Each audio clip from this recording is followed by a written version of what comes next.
A'udzu billahi minasyaitonir rajim. Bismillahirrahmanirrahim. Alhamdulillahirabbil alamin. Wassalatu wassalamu ala habibina wa habibi ilal alamin. Abil Qasim Mustafa Muhammad sallallahu alaihi wa alihi wa alihi tayyibin tahirin ma'sumin.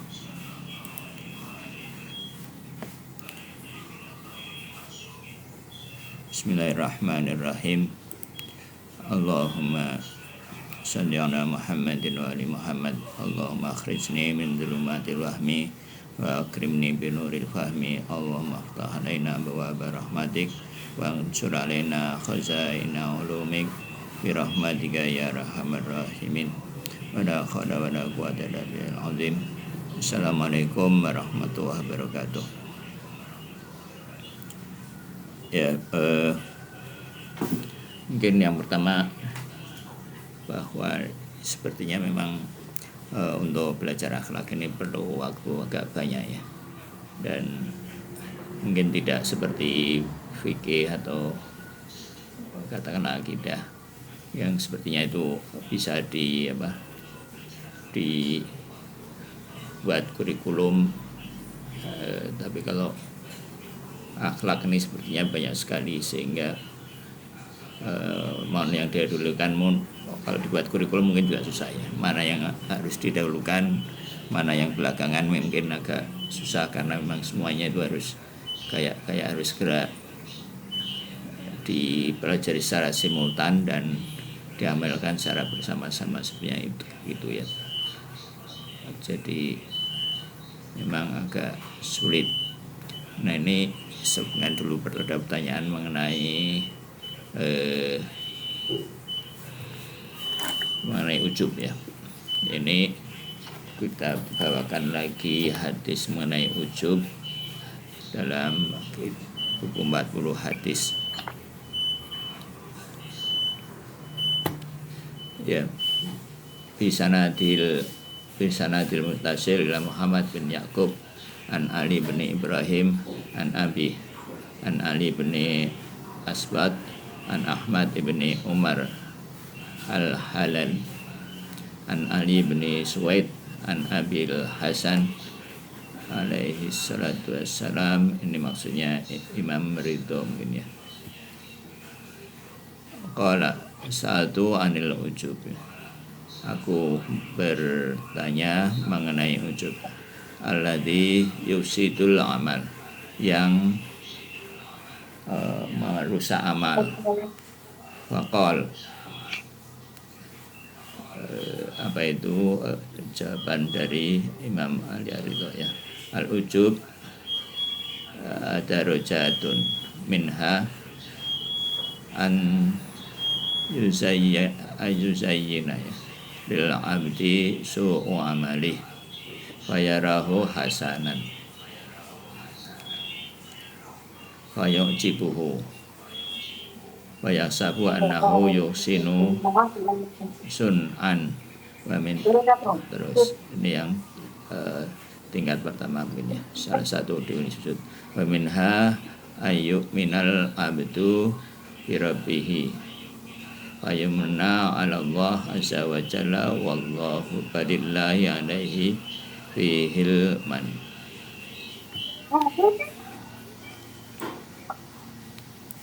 Ya, itu hadisnya. Ini terjemahnya dalam bahasa Indonesia. Ya, ada beberapa tingkat ujub ya. Salah satu di antaranya adalah ketika sifat buruk seseorang tanpa baik baginya ya. Jadi ada ujub yang dalam hal keburukan, jadi orang merasa bangga dengan keburukannya. Ya, tingkat ujub yang lain yang tambahan ujub ini tadi ujub pada orang yang buruk ya. Terus ini ada ujub dari manusia beriman. Tingkat ujub yang lain yang tambah pada manusia yang beriman kepada Allah adalah bahwa ia berpikir telah menguntungkan Allah, memberi jasa kepada Allah ya, sehingga mungkin kebaikannya di hadapan Allah padahal Allah lah yang berbuat baik kepadanya dengan memberikan iman itu ya. Ini mungkin seperti yang ada dalam surat Al-Hujurat ya. Jadi ujub itu adalah mengagung-agungkan, membesarkan suatu perbuatan baik dan merasa puas dan senang dengannya ya. Dan mungkin tersipu-sipu seperti perasaan orang yang dirayu di sini disebutkan begitu ya. Dan terkesima dengan perbuatan baik darinya dan merasa dirinya terbebas dari seluruh kekurangan dalam perbuatan baik itu ya. Nah, itu ya definisi dari ujub. Namun merasakan kenikmatan dan kesenangan ketika melakukan perbuatan baik disertai dengan rasa rendah hati dan bersyukur kepada Allah atas taufiknya dalam keberhasilannya dalam buat kebaikan secara memohon kepadanya untuk menambah taufik baiknya pada waktu yang akan datang bukanlah termasuk ujub melainkan perbuatan terpuji. Jadi bedanya itu antara ujub dengan bukan ujub itu mungkin tidak banyak ya, sedikit. Nah, ini yang masalah akhlak itu barangkali begitu ya. Jadi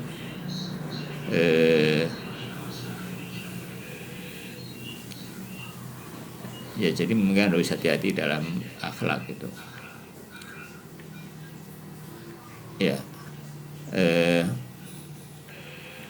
Jadi ini langsung saja mungkin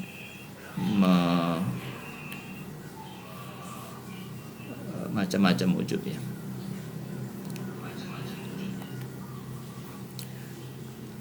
Ya, jadi dalam pandangan kami yang tidak berdaya ini, Imam Khomeini menurut begitu ya. Definisi ujub ini di atas cukup tepat, tapi perbuatan yang disebut dalam kutipan di atas harus dipandang meliputi perbuatan lahiriah dan batiniah. Jadi bahkan lahiriah dan batiniah itu juga ya, yang bersifat batiniah juga termasuk ujub ya, baik dalam bentuk luar maupun dalam hati, serta mencakup perbuatan baik maupun perbuatan buruk. Jadi perbuatan buruk juga ada ujubnya. Dan selain mempengaruhi perbuatan lahiriah, ujub juga mempengaruhi perbuatan batiniah dan merusaknya ya. Jadi kalau kita punya sesuatu yang mungkin katakanlah sebutlah punya suatu kebaikan yang bersifat batiniah, terus kita merasa bangga, itu juga akan rusak ya. Jadi bukan hanya amal-amal baik, juga sifat-sifat baik atau akidah atau apa yang kita merasa punya kebaikan dengan itu, maka itu juga ujub. Jangan juga ujub dalam keburukan dan mengagumi keburukannya ya. Jadi hadis di atas secara eksplisit menyebut bahwa keduanya sebagian besar sering merupakan bahwa ujub itu mencakup kebaikan dan keburukan. Ya, mungkin di sini ya derajat ujub memiliki beberapa derajat. Yang derajat pertama adalah ujub dengan keimanan terhadap ajaran-ajaran benar, dan lawannya adalah ujub dengan kekufuran, kemusyrikan dan kepercayaan keliru. Jadi orang bisa merasa ujub dengan keimanannya dan orang juga merasa ujub dengan kemusyrikannya. Jadi juga sering kita dengar mungkin dari ayat Al-Quran cerita tentang Fir'aun dan lain-lainnya, itu menunjukkan bahwa ada jejak-jejak ujub ya dalam ucapan-ucapan mereka, orang-orang yang buruk gitu ya. Derajat kedua juga ujub dengan sifat-sifat. Kalau tadi ujub dalam akidah ya, keimanan, dan ada ujub dalam sifat.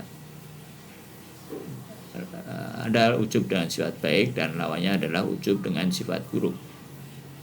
Ya, mungkin seperti banyak digambarkan dalam film-film itu mungkin banyak orang itu ujub dengan sifat buruknya ya. Ya, mungkin itu salah satu menurut kami itu menggambarkan ujub dari sifat-sifat buruk ya. Di samping tentu saja ada ujub dalam sifat-sifat baik. Darat ketiga adalah ujub dengan perbuatan-perbuatan baik, dan lawannya adalah ujub dengan perbuatan-perbuatan jahat ya. Nah, jadi ada ujub dalam akidah, ujub dalam sifat, dan ujub dalam perbuatan. Dan ketiganya ada sisi baik maupun sisi buruk ya. Ya, jadi di sini juga disebutkan bahwa perilaku ujub ada yang mudah dikenali ya, dengan sedikit perhatian dan membuka mata mungkin kita dengan mudah bisa menemukannya. Ada pula ujub yang tersembunyi, yang halus dan tidak mudah dikenali kecuali dengan cermat memeriksa diri kita. Jadi memang salah satu hal yang harus diperhatikan dalam akhlak ini, jadi kita harus sangat teliti, meneliti satu demi satu perbuatan, dan yang tadi itu perbuatan hati kita ya. Ini jadi ujub ini adanya dalam hati, mungkin tidak tampak dalam perbuatan ya, mungkin kelihatan sih dalam ekspresi, dalam bahasa tubuh mungkin kelihatan, tapi pada dasarnya ujub ini adalah suatu perbuatan hati. Dan beberapa tingkat ujub jauh lebih mursa dari tingkat-tingkat lainnya ya. Derajat pertama dari tingkat ujub adalah yang paling dasar dan bahaya, adalah bahwa seorang beranggapan beriman kepada Allah, punya sifat terpuji, itu adalah dia, atau mungkin perbuatan terpuji juga, dia merasa telah berbuat baik kepada Allah, sang pemberi nikmat, pemilik segala sesuatu. Ia berpikir bahwa dengan keimanannya ia telah memperluas kerajaan Allah dan ikut mencemerlangkan agamanya. Dan ia berpikir dengan menyebarkan syariatnya, memberikan bimbingan kepada agamanya, melakukan amal ma'ruf nahi mungkar, melamatkan hudud ya, dan yang diperintahkannya, terus keberadaan dalam mihrab dan mimbar, maka dia telah menambah kebesaran agama Allah. Ini perhatikan bahwa ini memang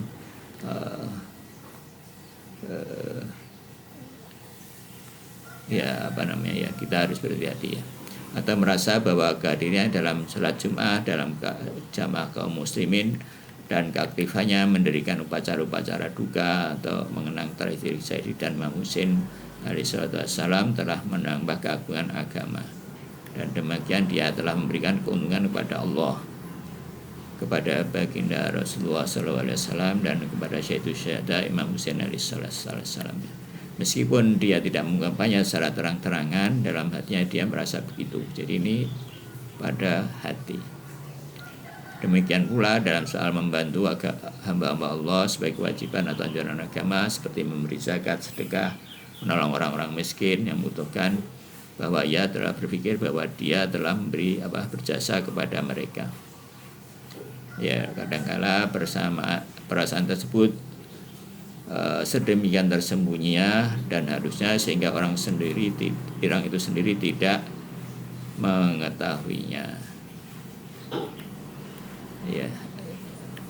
Ya seperti itu ya. Ya mungkin sampai di sini dulu ini tentang ujub. Yes, selanjutnya kita kembali ke adab sholat ya.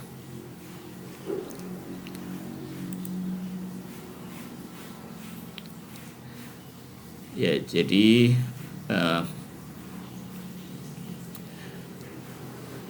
wala taj'al, ini kita teruskan ya, wala taj'al sholata tazahama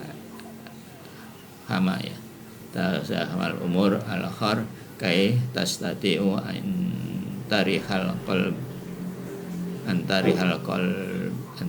qalbu ya wa tahdiru.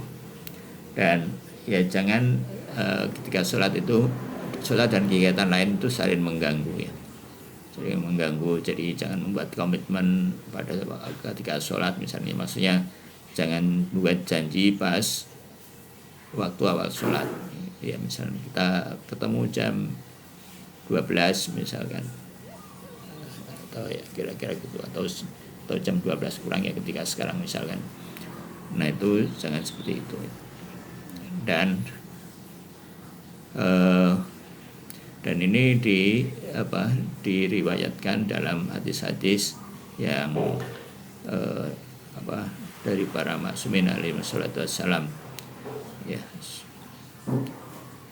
Nah, ala qadri iqtida'il al-maqam fi'lihi bil darajat bil tadbir fi halatil ulaikal akramin yatimu tanbihu wa tadruku adimuhu.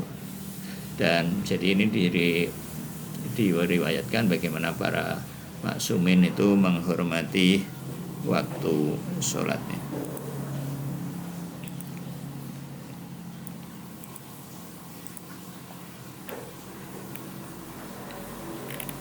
Ya, jadi ini diriwayatkan ya, famin ba'di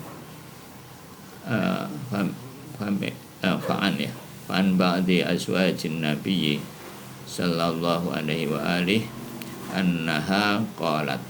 Jadi diriwayatkan dari sebagian dari istri-istri Rasulullah sallallahu alaihi wasallam bahwa beliau berkata, ya, karena Rasulullah sallallahu alaihi wa alihi yuhaditsuna wa nahtaisu wa nuhaditsuhu, ya, bahwa Rasulullah berbicara kepada kami dan kami juga berbicara kepada Rasulullah. Fa idza hadarat as-salatu fakannahu lam ya'rif walam na'rifhu syughlan billahi an kulli syai'. Jadi ketika datang waktu sholat, seolah-olah beliau tidak mengenal kami dan kami tidak mengenal beliau karena Allah, ya, karena sibuk dengan Allah, karena datang waktu sholat yang membuat kami itu kira-kira ya tidak punya perhatian kepada yang lainnya, terpaling dari segala sesuatu. Ya, jadi sudah hilang kata-kata, tidak bisa bicara dengan siapapun, ya. Terus ruya an Ali Amirul Mukminin, ya, alaihi salam, diriwayatkan dari Amirul Mukminin alaihi salatu wassalam, kana idza khadarat waktu shalah yatamal malu wa yatazalzalu wa yatalawanu. Ketika datang waktu sholat, ya, beliau gelisah, ya, dan bergetar, ya, dan yatalawanu mungkin berubah warna. Kalau ini, ya, laun itu warna, jadi mungkin ekspresinya berubah, jadi pucat. Kalau ini yatalawanu mungkin berubah menjadi kayak pucat gitu, ya, jadi warna raut mukanya atau mungkin warna kulitnya berubah. Itu kalau secara harfiah artinya begitu kayaknya, ya. Fayuqalu, dan dikatakan kepada beliau, ya, ada yang bertanya, malaka ya Amirul Mukminin. Faqala alaihi salam, ya, jaa waktu shalah, waktu amanati arduhallahu ala samawati wal ard wal jibal fa abaina milnaha wa ashfaqna minha. Dan jadi ini datang waktu sholat dan telah tiba waktu amanah, di mana langit dan bumi serta gunung-gunung menolaknya, ya. Dan kita dan manusia manusia menerima amanah itu. Jadi waktu sholat ini adalah waktu amanah, waktu yang penting dijaga. Ini adalah waktu janji kita bersama Allah, dan supaya kita bisa hadir pada janji tersebut saat sholat ya.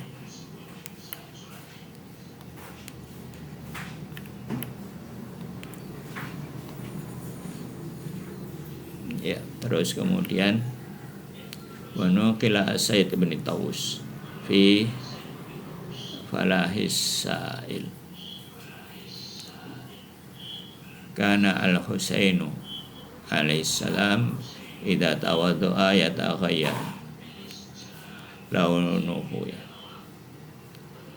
yataghayyaru launuhu wa yataribu mafasiluhu faqiran lahu fi dzalika faqal hakun liman yaqif baina yadayil arsy ay yasrif launuhu wa taribu mafasiluhu. Jadi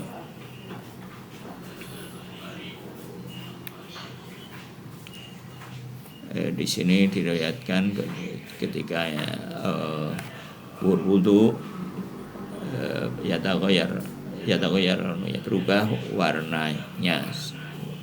Kalau di sini berubah warnanya dan bergetar ya, dan mafasiluhu wa yataribu mafasiluhu, mungkin sendi-sendinya bergetar ini ya. Dan dikatakan kepada beliau, maka ditanyakan kepada beliau, terus beliau menjawab ya.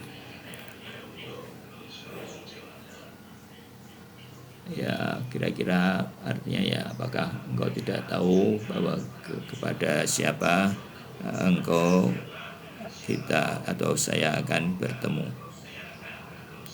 Jadi ini sebagai pemilik arsy yang agung kan yang akan bertemu dengan yang pemilik aras, yang pemilik aras, dan dia berkitar sendiri-sendirinya. Dan wanukila anil Hasan ini dan diriwayatkan juga, dinukil dari Imam Hasan alaihi salatu wassalam, Aidon juga mislu dzalik, juga seperti itu ya. Wa an Ali bin al-Husain alaihi salam, dan ini dari Imam As-Sajjad alaihi salatu wassalam ya. Ya kana idza hadara lil wudu'i isfarra launuhu fayunqalu lahu ma hadza alladhi ya'tarika indal wudu'. Fayaqulu, kemudian beliau bersabda ya, ma turidu baina yaday man aqamu. Dan beliau bersabda, tidaklah engkau tahu kepada siapa aku akan berdiri. Jadi karena beliau itu memahami hal itu mengenai hakikat sholat, hakikat Allah Subhanahu wa taala, maka beliau itu alaihi salatu wassalam sampai berubah ya, sampai begitu perhatiannya mungkin sampai merubah katakanlah warna fisik beliau ya. Wa nahnu aidan idza tafakkarna qalilan fahimna qabilnal majud. Jadi bagaimana supaya mungkin kita punya perhatian sholat ya, ini tafakur sedikit, mungkin dengan sedikit tafakur kita akan mengetahui bahwa apa yang ya paling nggak bisa tafakur bagaimana kebesaran Allah Subhanahu wa taala ya. Jadi ini kembali ke di kata kunci yang pertama dulu itu adalah insir tawajuh, insir rububiyah dan dilil ubudiyah. Tawajuh itu fokus, terus kepada insir rububiyah, kepada keagungan Allah Subhanahu wa taala, dan kehinaan kita sebagai hamba. Kalau keagungan Allah Subhanahu wa taala itu cukup dengan melihat wujud, karena kalau dengan filsafat apa yang maujud, apa yang ada itu pastilah dari Allah Subhanahu wa taala. Tidak ada keberadaan kecuali dari Allah Subhanahu wa taala. Jadi sebetulnya dengan mudah bahwa kalau kita melihat keberadaan, apalagi kalau kita mau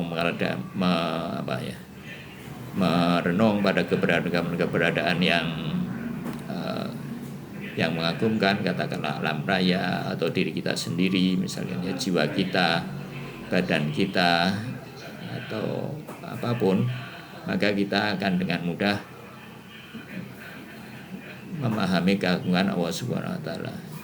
Pada seekor kucing misalnya, pada apapun wujud, kalau kita serius memikirkan atau sedikitlah memikirkan, maka kita akan paham bagaimana keagungan Allah Subhanahu wa taala. Juga kita tentunya kita keagungan Allah Subhanahu wa taala juga bukan juga pasti ada. Kalau kita mau berpikir tentang katakanlah pribadi Rasulullah SAW, bagaimana keagungan beliau, keagungan Amirul Mukminin, keagungan Sayyidah Fatimah Zahra, para imam atau para ulama misalkan, atau sekarang yang terjadi di Palestina dalam perjuangan melawan Israel atau apapun, itu semua menunjukkan keagungan Allah Subhanahu wa taala. Para ulama bagaimana bersikap, bagaimana mereka berpikir, bagaimana, atau Al-Qur'an atau hadis-hadis atau ucapan-ucapan para ulama, ini semuanya mengunggulkan keagungan Allah Subhanahu wa taala. Jadi enggak sulit untuk itu sebetulnya. Dengan mudah yang dibutuhkan adalah bahwa kita mungkin sedikit menekan ego dan kesombongan kita, dan mungkin kemalasan.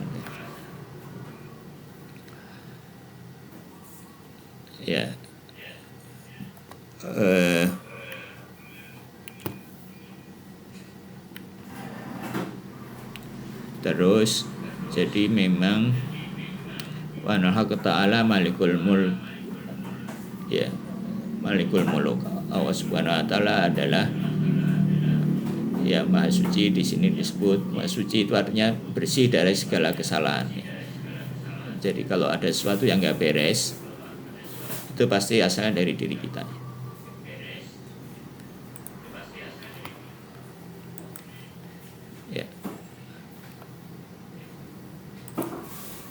Kalau ada diri kita atau di di alam atau di masyarakat atau dimanapun yang sesuatu yang kita anggap tidak beres, itu ada dua kemungkinan. Yang pertama, anggapan kita keliru, yang kita tidak anggap tidak beres sebetulnya baik-baik aja, benar-benar aja, nggak masalah.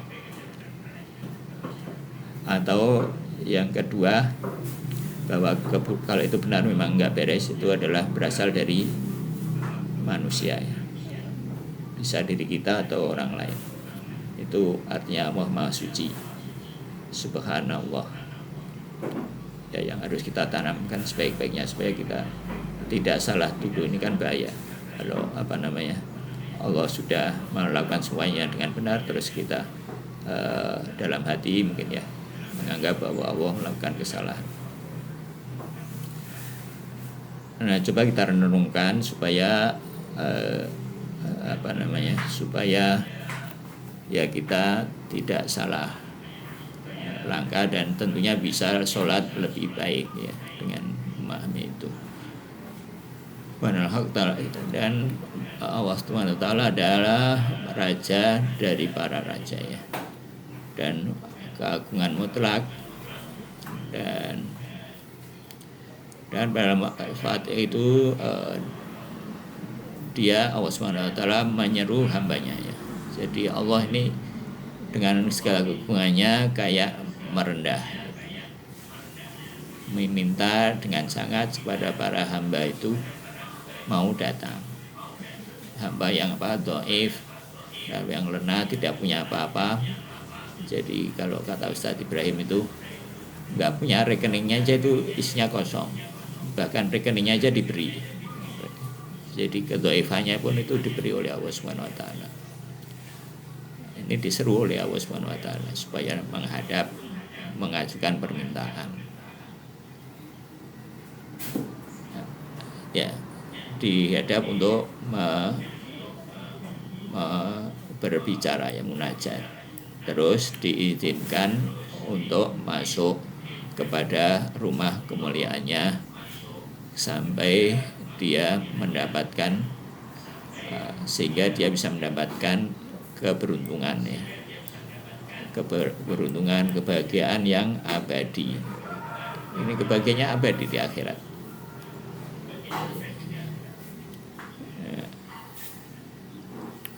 Dan kemudian menemukan kebahagiaan dan bahasa itu juga kebahagiaannya yang kekal, kebahagiaan akhirat dikekal.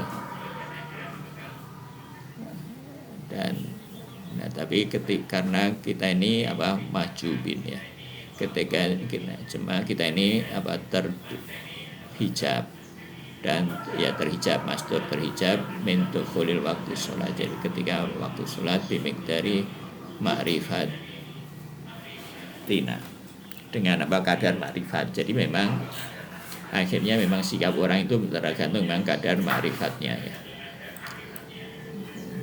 Ya kalau jadi makrifat ini pengetahuan. Jadi makrifat itu ya misalkan seintan itu kalau diberikan kepada seekor kambing ya nggak akan dimakan, nggak akan diwarok, nggak akan dapat perhatian.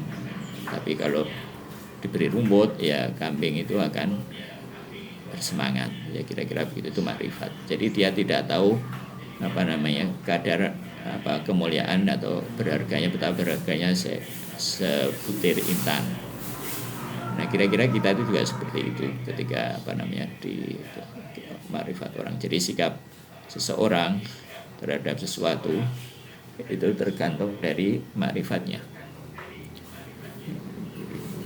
Seorang yang misalnya nggak tahu bahwa Prabowo itu seorang presiden misalkan, nggak kenal, katakanlah ya mungkin kalau Prabowo lewat ya cuek aja. Nah, itu makrifat walaupun dia melihat itu sosok Prabowo. Ya kira-kira begitu sosok Bapak Prabowo jadi presiden, karena mungkin nggak kenal ya, itu makrifat itu seperti itu. Nah makrifat itu memang dapatnya dari latihan ya, khususnya makrifat kepada Allah Subhanahu wa taala. Jadi makrifat itu tidak diperoleh begitu saja. Ya, jadi makanya kita harus berlatih sedikit demi sedikit sehingga makrifat kita semakin meningkat. Ya kita dengan segala kemaksiatan di sini sebutkan.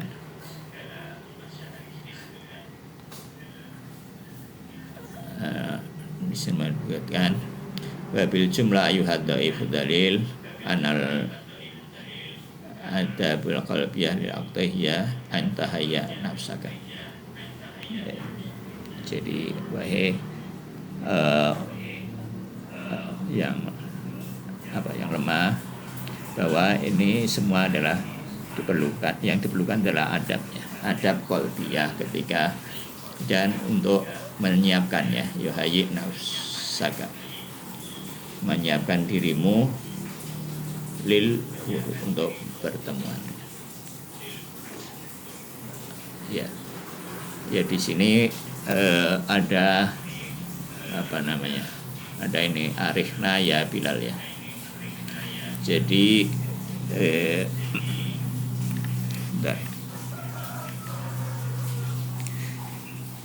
Jadi sholat ini adalah ya untuk mencapai kebahagiaan mutlak yang tinggi yang tidak bisa dibayangkan oleh akal. Kita mencarinya di mana-mana, tidak akan dapat kecuali dengan munajat kepada Allah Subhanahu wa taala ya. Ya.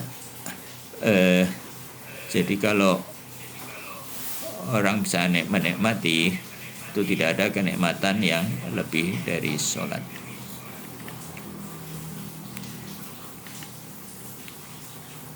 Terus, nah sifat apa?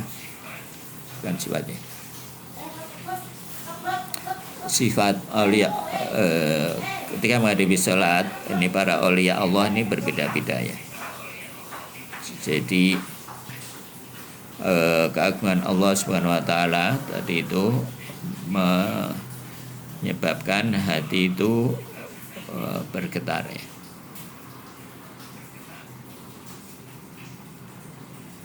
Ya karena melihat keagungan Allah Subhanahu wa taala. Melihat nerakanya, melihat apa yang gitu-gitunya. Ini yang ya tahu bahwa posisi kita tidak aman, tidak tahu apakah amalan kita diterima atau tidak. Ini menyebabkan apa? Khasyah dan khauf di hadapan Allah Subhanahu wa taala. Tapi ya kita perlu tahu bahwa Allah itu juga Maha kasih sayang ya. Allah bisa menerima amalan kita yang banyak cacat itu, sedikit yang apa namanya, ya banyak cacat di sana sini baik lahir maupun batin. Itu yang menyebabkan hati kita,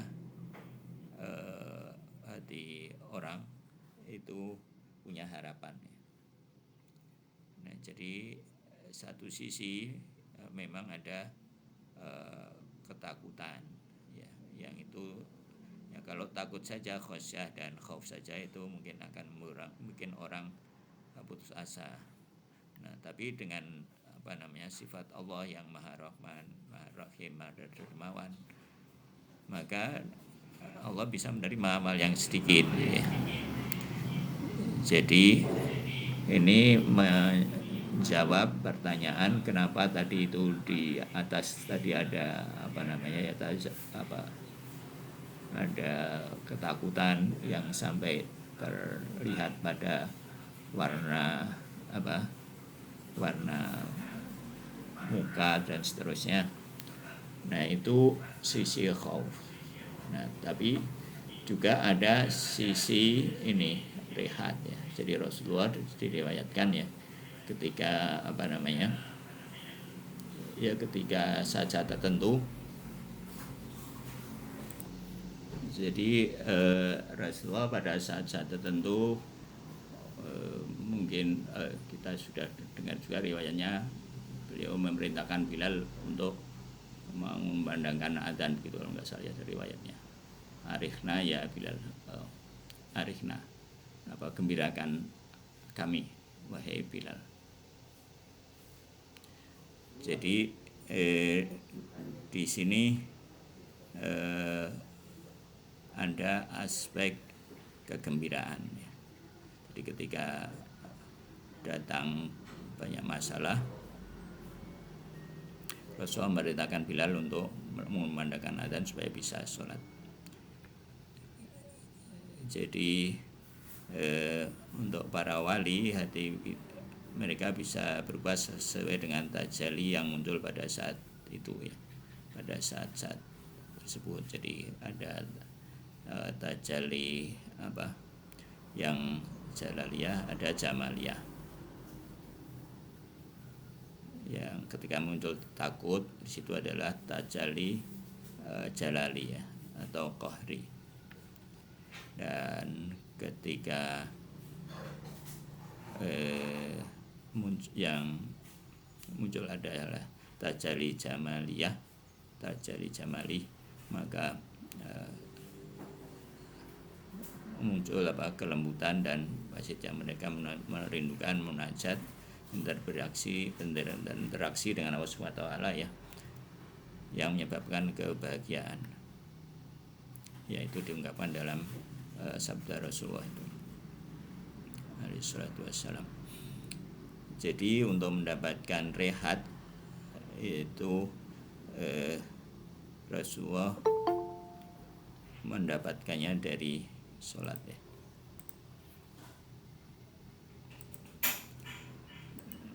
Dari sholat.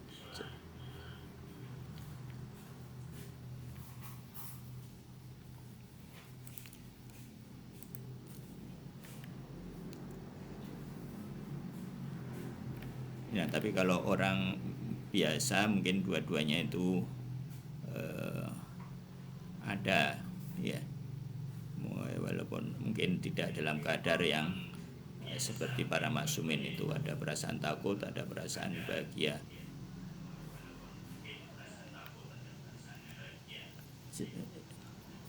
Ya, jadi ya semuanya ini kembali terus ya, semuanya ini miliknya ya, semua milik Allah SWT adalah. Jadi bagaimanapun bahwa kita tidak punya milik secara hakiki, mau ngayal kayak apa juga nggak bisa, kita nggak akan bisa mengelola kepemilikan kita, apa yang kita miliki, dan pada saatnya harus dilepas, mau nggak mau sudah begitu ya.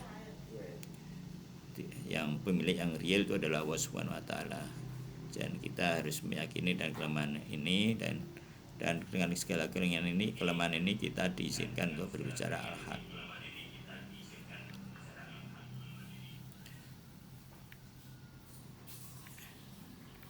Ya, jadi pada saat ini pada saat kita diizinkan untuk beribadah ya, dan barang siapa diizinkan untuk berdoa maka dia dijanjikan untuk ibadah ya.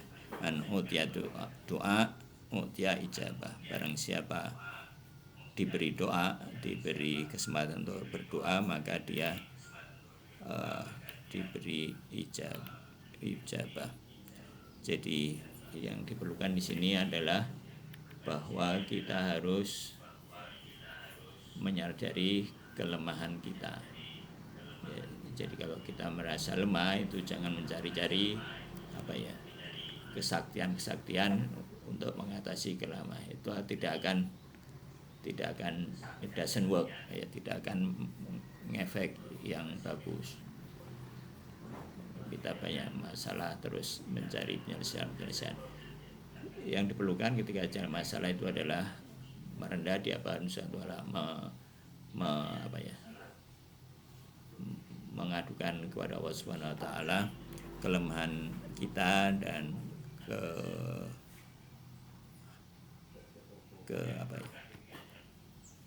patah hati kita itu diadukan kepada Allah Subhanahu wa taala. Innallaha inda munqasiratil qulub, bahwa Allah itu bersama hati hati yang pecah ya, hati yang terpecah, yang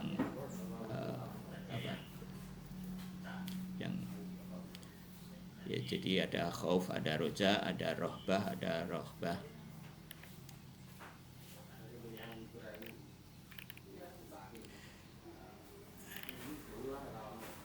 Ya, jadi jangan merasa menjadi hamba yang layak diterima, merasa hamba yang penting, merasa hamba yang berjasa, seperti disebutkan dalam hadis tadi ya, hadis tentang ujub tadi.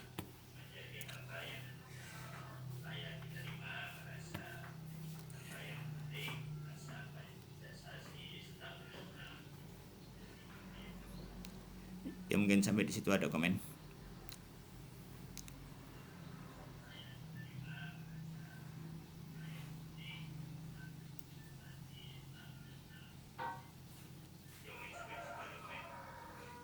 Kalau enggak kita teruskan ke bidayah.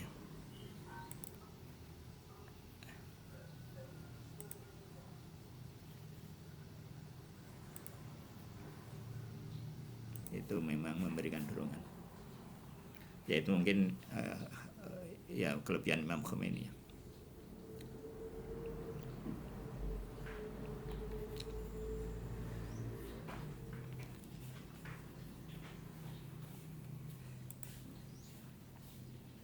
Ya.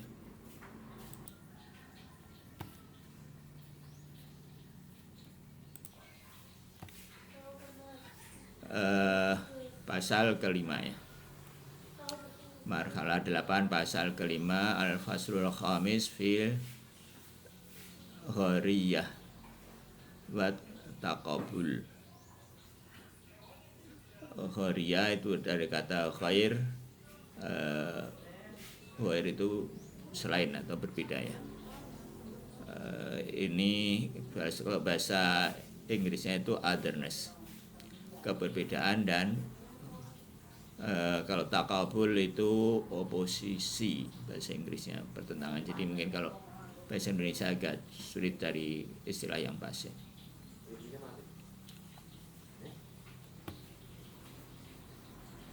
Ya.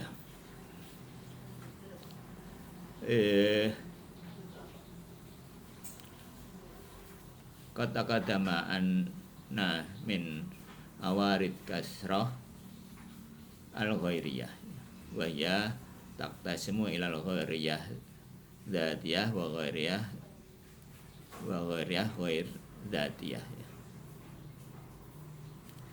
Ya, telah disebutkan sebelumnya bahwa al-kasrah itu adalah dari ghairiyah itu adalah merupakan awarid dzatiyah dari kasrah ya. Multiplisitas, bahwa ghairiyah atau keterbedaan mungkin ya. Keberbedaan atau keterbedaan merupakan karakteristik dari banyak atau multiplisitas. Jadi kalau banyak itu pasti ada perbedaan. Ya mestinya meskipun ada dua hal yang sama persis, tapi paling enggak tempatnya itu sudah berbeda. Enggak akan sama. Nah itu khairiyah.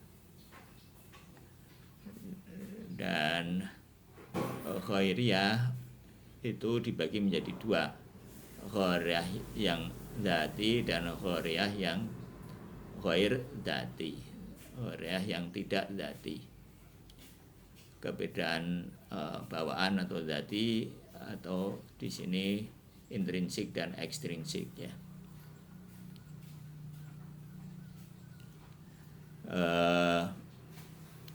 Keberbedaan dan kemudian ya wa ghairi dzatiyah ya, wal ghairiyah dzatiyah ya kaunul mughayyir ya kainul mughayyiratu baina syai'in wal ghairihi li dzati kal mughayyiratu baina kal mughayyirati bainal wujud wal adam wa tusamma taqabulan ya. Ghairah dzati adalah seperti adalah perbedaan sesuatu yang bersifat dzati ya, seperti perbedaan antara wujud dengan adam, wujud eksisten, suatu yang wujud eksisten dengan non eksisten, atau seperti hitam dengan putih ya. Jadi perbedaan yang dzati itu adalah perbedaan yang berada pada tempat yang sama, waktu yang sama, dan aspek yang sama. Ya, terus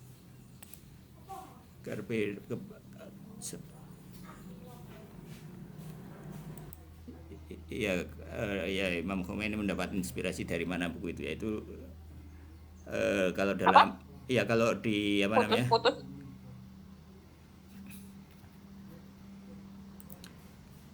ya kalau dari pengantarnya itu sih beliau menulis diniatkan sebagai apa namanya diniatkan sebagai apa ya, ada hadis yang mengatakan bahwa barang siapa, kira-kira ya riwayatnya, barang siapa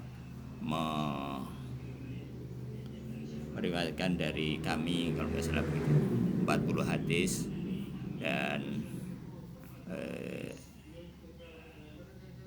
menyebarkannya, terus kemudian para orang-orang mengambil manfaat dari itu, maka dia akan dibangkitkan sebagai seorang ulama. Itu kalau nggak salah ada di pengantar buku itu ya. Jadi itu niat Imam Khomeini juga ya, katanya supaya beliau nanti mungkin barangkali ya seperti itu untuk memenuhi seruan hadis itu, kira-kira seperti itu ya. Tapi memang menurut orang-orang ya, atau yang sejauh apa yang ingat bahwa bahkan buku ini, buku 40 hadis ini ditulis ketika Imam Khomeini masih muda ya. Masih umur berapa, 27-an atau berapa, masih umur sekitar gitu.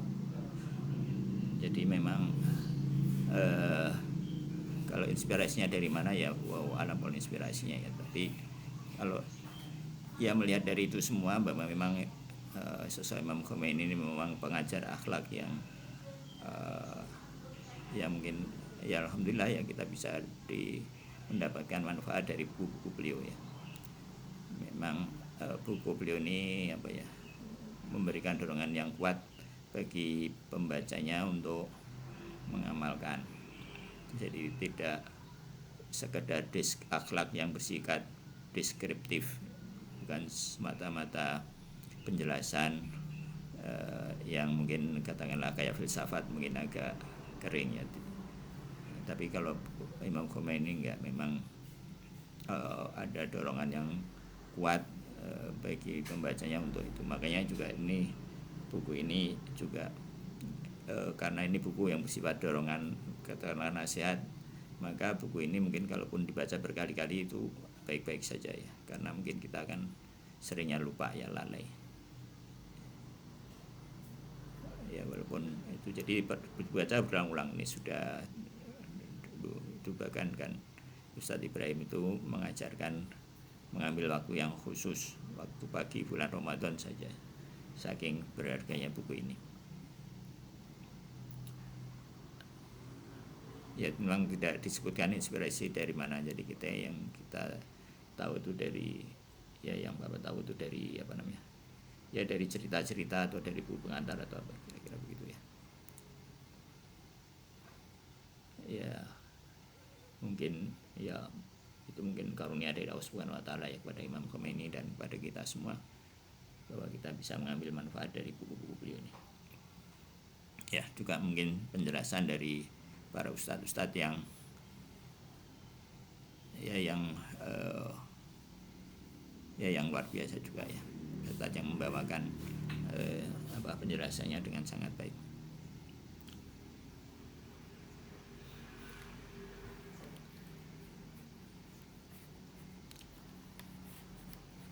Iya, oke ya.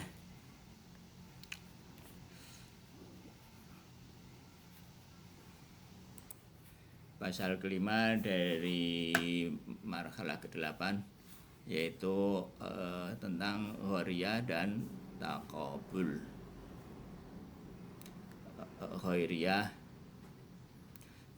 jadi ghairiyah itu otherness kalau dalam bahasa Inggris. Kalau dalam bahasa Indonesia mungkin keberbedaan atau keterbedaan. Kalau taqabul ini diterjemahkan oposisi. Pertentangan mungkin nggak terlalu tepat juga ya. Ya, qad taqaddama min awaridil kasroh al-ghairiyah. Jadi sudah disebutkan sebelumnya bahwa dari awarid, sifat-sifat yang zati bagi kasroh itu adalah ghairiyah ya. Bahwa multiplisitas itu salah satu sifat yang zati bagi multiplisitas itu adalah ghairiyah. Ghair dari kata ghair, bukan, dan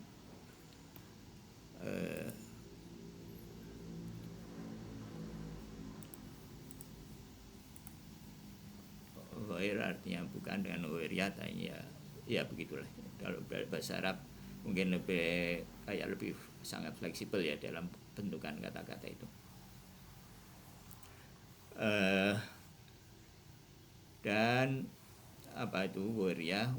Wahya tanqasimu ilal ghairiyah dzatiyah wa ghairiyah ghair dzatiyah ya. Dan apa, ghairiyah itu dibagi menjadi dua, yaitu ghairiyah yang dzati dan ghair yang tidak dzati ya.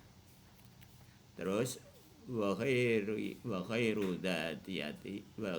dzatiyatu ya kaunul mughayyaratu baina syai'i wa ghairihi li dzatihi kal mughayyarati bainal wujudi wal adam wa tusamma taqabulan.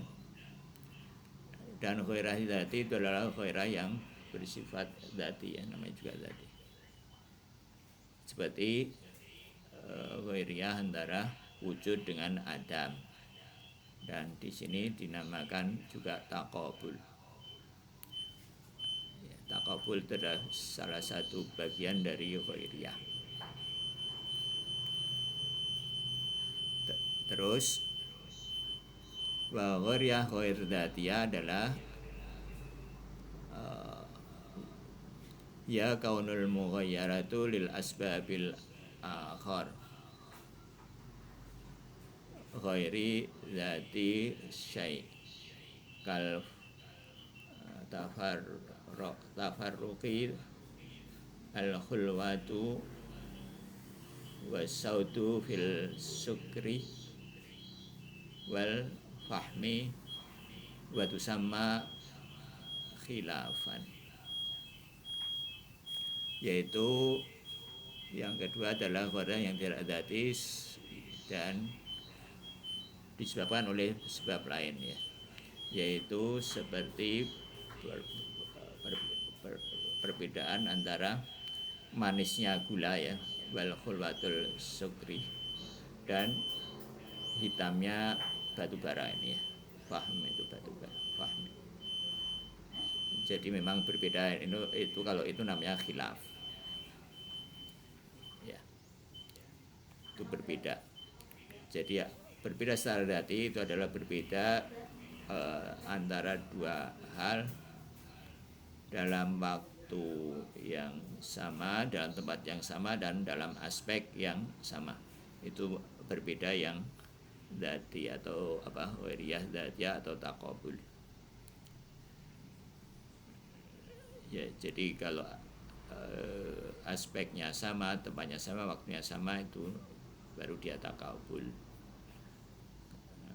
Jadi bisa aja berbeda, sama-sama barangnya, sama-sama misalkan sama-sama buah, misalkan ya mangga, sekarang hijau, besok apa jadi merah. Nah itu bukan perbedaan yang dzati ya, karena waktunya berbeda walaupun aspeknya sama dan tempatnya sama. Itu ikhtilaf saja ya. Terus wayan qasimul at-taqabul wa huwal ghairiyah dzatiyah wa qad arafahu bi imtina ijtima'i syai'aini fil mahallil wahid min jihatil wahid fi zamanil wahid ya. Jadi ila arba'atil aqsam,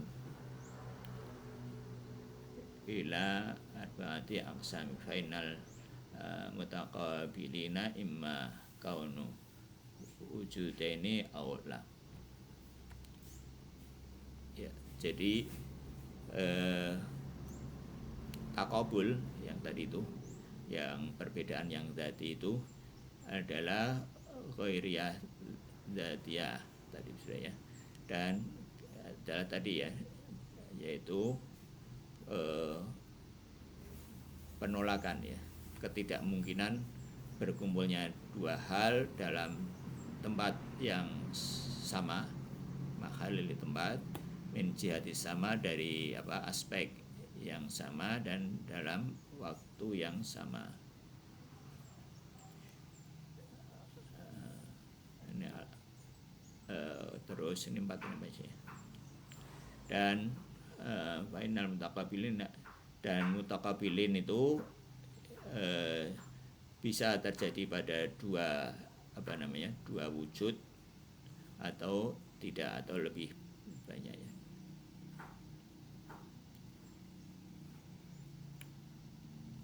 Nah terus, ini final jadi dibagi yang kosimu ya, dan dia dibagi menjadi, ini tadi penjelasannya, terus dibagi menjadi arbaatil aqsam, dan takabul itu dibagi menjadi 4 bagian ya, dibagi menjadi 4 bagian. Jadi ketidakmungkinan dibagi menjadi 4. Itu yang kedua adalah positif wujudi, yang kedua adalah negatif ya, adami. Walal awal imma yakunu kulla minhuma mutaqa maqulan bil qiyas ilal akhar kal ului was sufal fihima mutadhaifani ya, mutadhaifani wa taqabul taqabulan tadayuf. Jadi dibagi menjadi 2, yang positif, yang 2 lagi negatif ya. Yang pertama itu adalah tadayuf ya, tadayuf. Kalau 2 hal yang tadayuf itu disebut mutadhaifan. Yang pertama itu yang disebut mutaqabilan bil qiyas ya, atau takabul dengan qiyas, maksudnya dengan pemahaman satu sama lain. Misalkan atas dengan bawah, atas berbeda dengan bawah secara secara korelasi ya. Jadi harus ada dua-duanya, harus ada atas dengan bawah, ayah dengan anak misalkan ya. Itu dua korelasi yang saling bergantung satu sama lain, itu tadayuf. Jadi dia dalam aspek yang sama, misalkan tempat yang sama dan dalam waktu yang sama ya. Jadi misalkan meja buku itu di atas meja di bawah, bukunya di atas, tapi mungkin di atas. Nah, tapi di atas bukan bisa aja dia ada pulpen misalkan. Gimana? Ya enggak, harus dua aspek yang sama, yaitu dari buku dan meja. Nah, kalau dengan pulpen itu lain lagi. Jadi itu tadayuf ya. Mungkin saya kira enggak terlalu sulit dipahami. Terus la yakuna ya. Ini kalau ada alif ini 2 ya. Atau dua-duanya kadzalika, atau dua-duanya seperti itu ya. Kal suwat ya. Wal biyad ya. Seperti hitam dengan putih. Fihima mutadadani wa taqabulan taqabul tadad ya. Ini adalah yang kedua itu adalah takabul yang tadad ya. Nah, istilah dalam kalau diterjemahkan bahasa Indonesia itu ya sama pertentangan ya. Tadayuf ya pertentangan, tadad juga pertentangan. Yaitu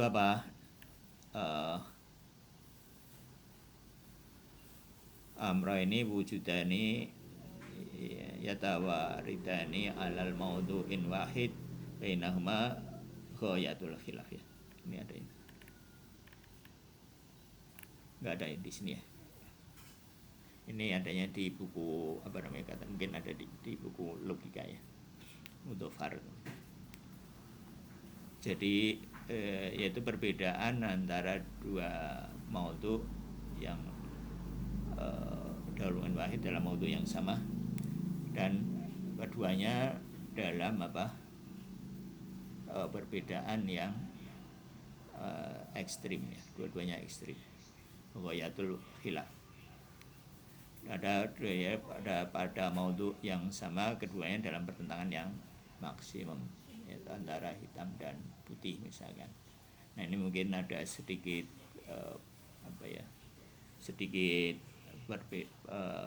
perselisihan ya, apakah misalkan putih dengan merah itu taudud bukan. Nah sebagian menganggap ya kalau putih dengan merah itu tidak maksimum pertentangannya, jadi itu bukan taudud.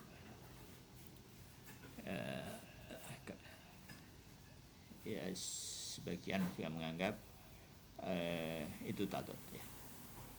Oke. Itu kedua perbedaan dzati ya, perbedaan dzati yang kedua.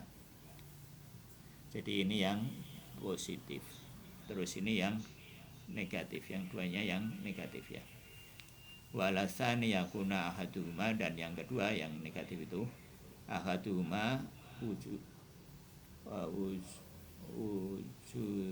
ya wal akhara adamian idza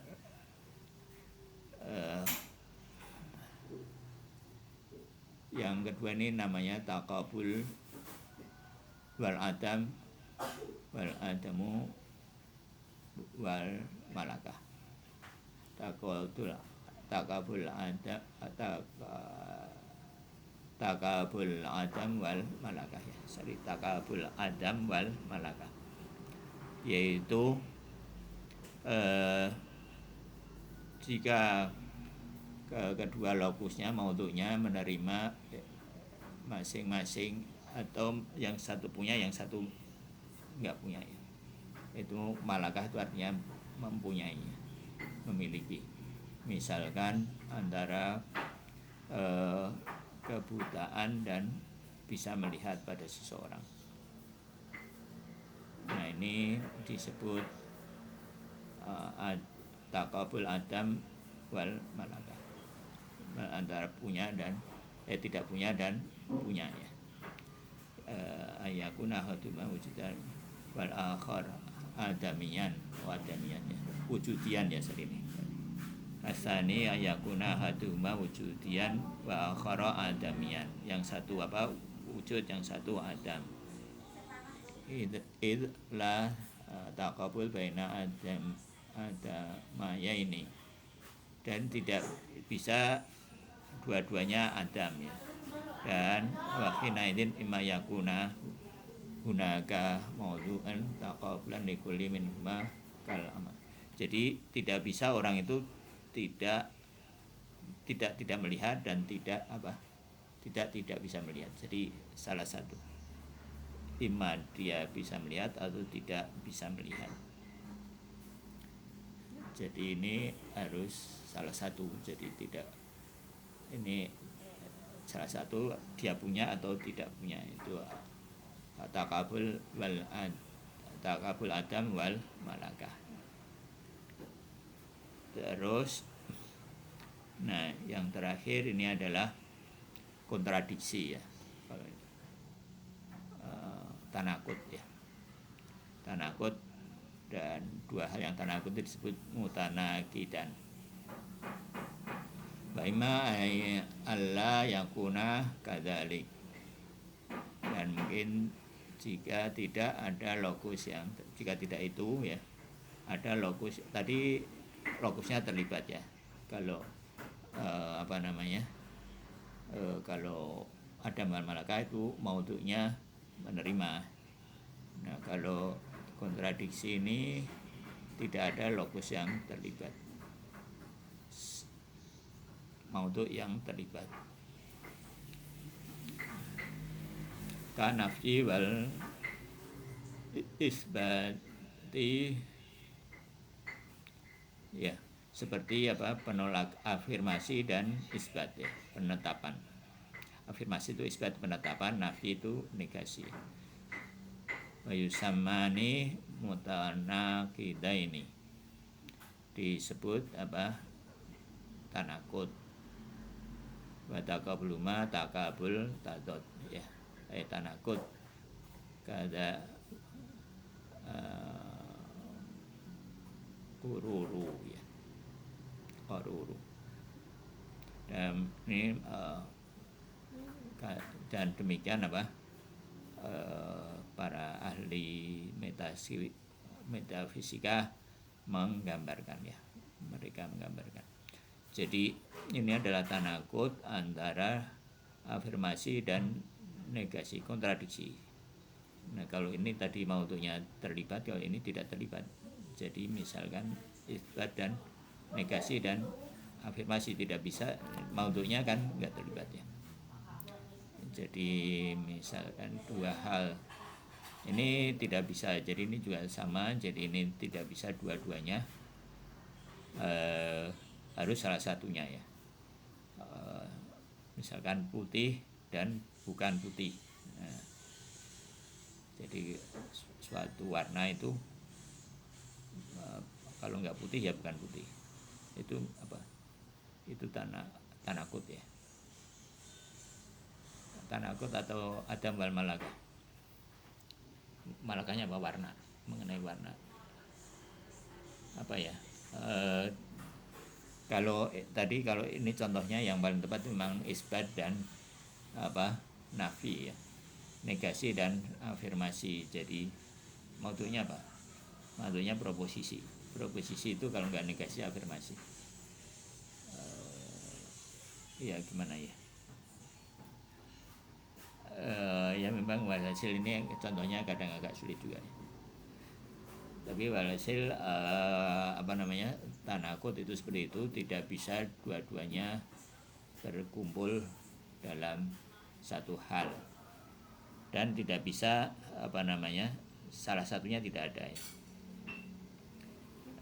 Bilangan misalkan, kalau bilangan asli ya ganjil atau genap, nggak bisa tidak ganjil tidak genap, nggak bisa bilangan asli misalkan dalam hal, ya, tapi maudunya harus dijelaskan seperti itu, ya. Itu tanakut. Wa min ahkamil mutlaq at-taqabul annahu yatahaqqaq bainan tharifaini. Takabul ini terjadi pada dua pihak, ya.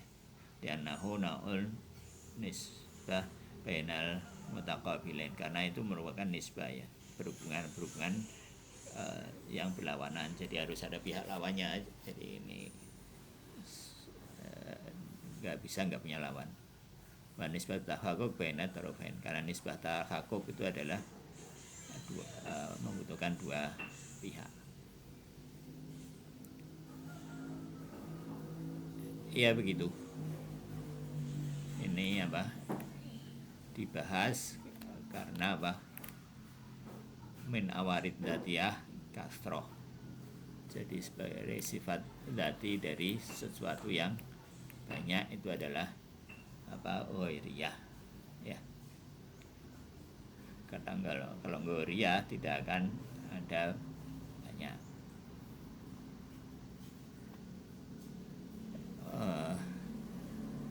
Ya baik, sampai di sini. Ada komen lagi?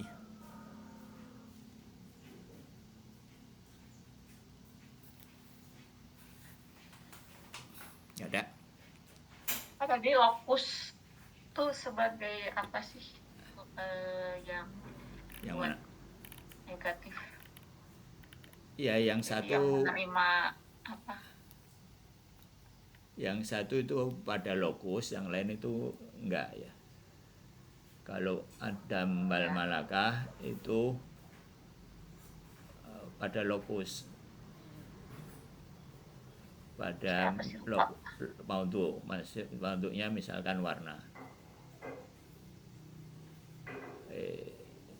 atau tadi misalnya kalau tadi ini contohnya maudhu'nya itu penglihatan ya. Kalau tanakut itu tidak, lokus tidak terlibat, maudhu' tidak terlibat. Maudhu'nya yang satu ada, yang lain nggak ada misalkan. Afirmasi berarti maudhu'nya ada kan ya. Kalau negasi berarti maudhu'nya kan nggak ada. Ada dan tiada kan. Ada berarti afirmasi, tidak ada negasi, dan maudhu'nya nggak terlibat, begitu mungkin ya. Ya memang agak sulit ini membedakan ini dalam contoh real, nggak terlalu banyak sepertinya ya yang benar-benar yang disebut apa tanakut itu. Yang mungkin yang mudah ini mencari contoh Adam wal malakah ya. Karena ada maudhu'nya jadi mudah dibayangkan. Kalau nggak ada maudhu'nya ini agak sulit kan ya. Yang benar-benar tanakut ini mungkin contohnya nggak banyak ya. Salah satu yang jelas itu mungkin Adam dan wujud.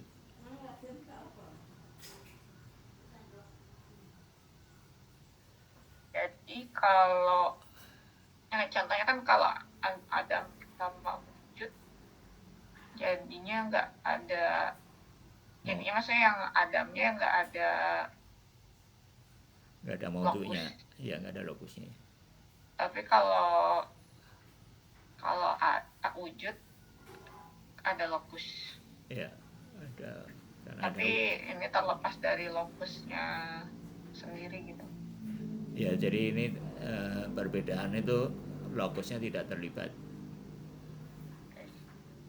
Kalau tanakut. Tapi kalau selain wujud sama Adam, yang perbedaan lain biasanya ada lokus. Ya kebanyakan begitu ya, perbedaan itu terjadi pada lokus. Itu agak mudah cari contoh. Kalau yang tanakut benar-benar ini agak sulit. Tapi kadang-kadang misalkan antara hitam dengan bukan hitam itu juga disebut tanakut. Padahal ada lokusnya warna ya. Tapi dulu hanya itu disebut tanakut juga. Tanakut sama apa sih lagi? Apa? Adam wal malakah. Enggak, tadi apa? Yang pertentangan juga. Ya. Kan tanakut artinya pertentangan terus. Ya semua ini artinya pertentangan nih kalau dalam bahasa Indonesia. Apa aja boy? Ya yang pertama ini tadoyuf. Tadoyuf itu atas dengan bawah. Ada korelasi dua-duanya, jadi harus ada dua-duanya itu harus ada ya. Jadi atas bisa dipahami kalau ada bawah, bawah bisa dipahami kalau ada atas. Ayah dengan anak, misalnya orang tua dengan anak. Itu tadoyuf. Yang kedua tadot. Tadot itu pertentangan ekstrim. Ya, terus yang ketiga. Itu berarti bukan ya atau tidak, tapi kayak di ya dengan yang ekstrim yang berlawanan dari spektrum gitu. Pada spektrum yang berlawanan, tapi di tengah-tengahnya itu tetap ada. Itu tadot. Jadi tadot ini ada yang lain di luar dua hal yang tadi itu. Terus yang ketiga ini Adam wal malakah. Yang keempat tanakut. Kalau yang tadi kedua, yang tadot berarti ya relatif atau gimana? Tadi yang contohnya misal hitam dengan putih. Ya hitam dan putih kan memang jauh ya. Di ujung-ujung gitu. Misalnya hitam sama merah kan iya, kalau dilihat dibandinginnya hitam sama putih tidak terlalu ekstrim. Jauh. Tapi kalau misalnya kita meninjaunya memang cuma di situ kan jadi ekstrim juga. Jadi emang selalu relatif atau gimana? Iya, yang ekstrim ya. Yang ekstrim, yang tengah-tengah itu tergantung pengamatnya di sana kan. Ya, itu tergantung pengamat. Ya sebagaimana ini, jadi memang sebagaimana juga yang lain-lain itu juga mungkin ada perbedaan di antara para ahli barangkali ya. Dulu Pak Gus sama Ustaz Yusuf juga hitam dan bukan hitam itu disebut tanakut juga ya. Nggak tahu apa hitam dengan bukan hitam itu tanakut atau adam wal malaka. Ya gitulah, nggak terlalu apa namanya, mungkin nggak terlalu mudah ya mencari contohnya, tapi ini makanya contohnya itu nggak banyak di apa namanya di sini ini ya, karena mungkin di contoh itu ada pertengahan, ini lebih ke apa ya, kalau filsafat itu memang tidak bicara contoh, tapi dia bicara apa, bicara dari apa ya, secara logika, secara ya secara apa, secara akalnya begitu gitu. Jadi dia tidak terlalu masalah dengan contoh. Nah, contoh ini untuk menambah pemahaman aja, untuk membuat gambaran, jadi bukan untuk menjelaskan. Kalau penjelasannya itu ya aslinya pada itu, pada kata-katanya itu.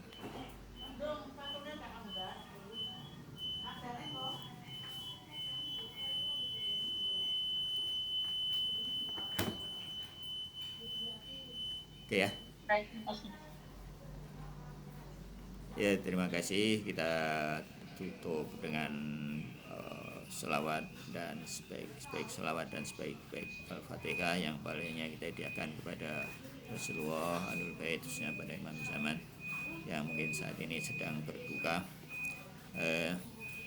juga para ulama khususnya Imam Fani dan Alamatul Tubai dan para ulama yang lain, para pejuang di jalan Allah Subhanahu wa taala, dan para guru kita semua, orang-orang kita semua, untuk kita semua. Al-Hadiniyah Muqlinta Salihah Al-Fatihah Ma'asalawat. Allahumma salli ala Muhammad wa ali Muhammad. A'udzu billahi minasyaitonir rajim. Bismillahirrahmanirrahim. Alhamdulillahi rabbil alamin. Arrahmanir rahim. Maliki yaumiddin. Iyyaka na'budu wa iyyaka nasta'in. Ihdinas siratal mustaqim. Siratal ladzina an'amta 'alaihim ghairil maghdubi 'alaihim waladdallin. Wa'afu minkum walhamdulillahirabbil alamin. Wassalamualaikum warahmatullahi wabarakatuh.